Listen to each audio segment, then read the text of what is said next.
मंत्री महोदय, हे आपल्याला योग्य वाटतं का मंत्री म्हणून?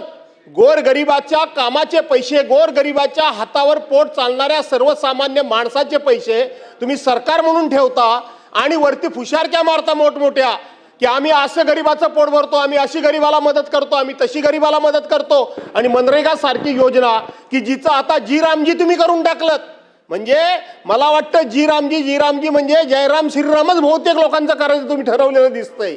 जी रामजीच्या नावाखाली जयराम श्रीराम म्हणजे तुमच्या लक्षात आला असेल बावनकुळे साहेब। आणि म्हणून अध्यक्ष, बसून बोलू नका। फरांदे ताई, बसा बसा बसा बसा। मॅडम ऐका फरांदे ताई, ओ मॅडम, भास्करराव, तुमच्याकडून शिक्षण घेण्या इतपत माझी प्रज्ञा नाही।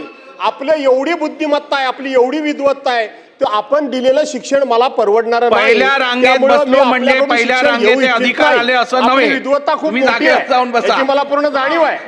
आणि म्हणून अध्यक्ष महोदय विषयांतर होत आहे। अध्यक्ष महोदय, आमचं एवढंच फक्त मंत्री महोदयाला सांगणं आहे की आपण अशा पद्धतीनं पैसे ठेवल्याचा हा जर प्रश्न आज जर सभागृहामध्ये आला नसता तर ह्या मला वाटतं गोरगरिबाला पैसेच मिळाले नसते।